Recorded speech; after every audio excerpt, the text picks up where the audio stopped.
Selamat datang di Exness Market Outlook, sumber terkini mengenai pasar, analisis, ide, dan tips trading, serta lainnya dari Exness.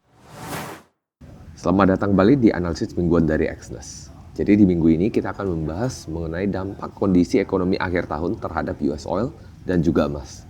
Di tengah pemulihan ekonomi, penggunaan minyak mentah di Amerika Serikat meningkat dan terlihat produksi minyak mentah di Amerika Serikat tidak mampu memenuhi konsumsi di Amerika Serikat. Kondisi demikian membuat pemerintah harus melepaskan cadangan minyak bumi strategis ataupun Strategic Petroleum Reserve untuk memastikan kecukupan pasokan dan mengendalikan inflasi. Terlihat dari datanya, data tersebut menunjukkan bahwa adanya penurunan jumlah cadangan minyak bumi yang cukup banyak. Dan ini membuat pemerintah cukup khawatir terhadap cadangan minyak mentah mereka. Secara umum, ada dua cara untuk memulihkan angka cadangan minyak bumi strategis mereka.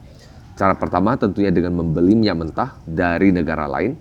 Cara kedua tentunya dengan membatasi pasokan dalam negeri. Namun perlu dipahami, keduanya dapat menyebabkan kenaikan harga dikarenakan adanya kenaikan permintaan dan kekurangan pasokan.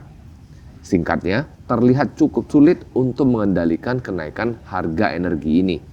Kecuali produsen minyak mentah dapat memompa jauh lebih banyak minyak mentah dari perut bumi, yang pada akhirnya dapat memenuhi kebutuhan permintaan dan memulihkan cadangan minyak bumi strategis secara bersamaan.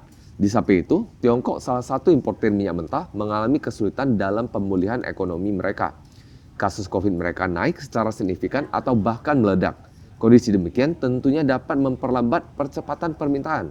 Namun bila Tiongkok mampu pulih dan mengembalikan kondisi produksi seperti sebelumnya, ada peluang permintaan energi kembali pulih dan tentunya dapat membuat harga energi naik kembali dan memperlambat usaha penahanan laju inflasi.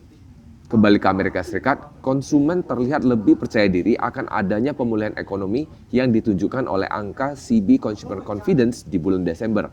Kondisi demikian tentunya membuat pelaku pasar berpaling kembali ke dolar AS yang menyebabkan penguatan tadi malam. Jika kondisi ekonomi di Amerika Serikat pulih lebih cepat daripada perkiraan, maka dapat diperkirakan adanya pelanjutan tren positif dari dolar AS.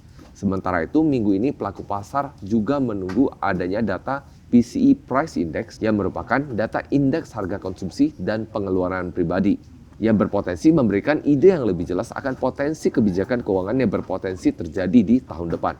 Hari ini kita akan fokus untuk membahas dua instrumen, yaitu US Oil dan juga emas. US Oil telah menguji resistance sebelumnya di kisaran $78 per barelnya. Kemudian tekanan jual terjadi ketika harga mendekati area harga tersebut, sehingga menyebabkan harga menurun kembali ke kisaran 73,5 USD per barel. Jika harganya cukup kuat untuk menembus rentang sideways potensial di kisaran 77,5 hingga 80,25 USD per barel, maka ada peluang harga untuk kembali mencapai kisaran 82,5 hingga 85 dolar per barel.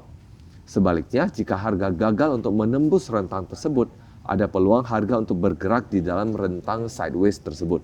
Dan bila harga malah menurun dan menembus ke bawah 73,5 dolar per barelnya, ada peluang harga untuk menembus harga terendah di tahun ini. Emas di sisi lain masih bertahan di angka 1810 USD per troy ounce-nya. Namun masih berada di bawah puncak terdekat di kisaran 1825 USD per troy ounce. Jika harganya berhasil menembus ke atas puncak tersebut, maka ada peluang harganya untuk melanjutkan kenaikan ke kisaran 1840 hingga 1860 USD per troy ounce. Dan jika emas cukup kuat untuk menembus ke atas rentang ini, maka ada potensi harganya untuk mencapai kisaran 1880 USD per troy ounce. Di sisi lain, jika harganya gagal menembus puncak tersebut, maka ada potensi harga emas untuk terkoreksi terlebih dahulu ke kisaran 1800 hingga 1810 USD per troy ounce-nya. Dikarenakan saat ini adalah musim liburan, likuiditas pasar dapat menurun cukup signifikan. Dikarenakan trader juga ingin menghindari ketidakpastian yang berlebihan selama musim liburan ini. Selamat Hari Natal dan Tahun Baru. Sampai jumpa lagi di tahun 2023.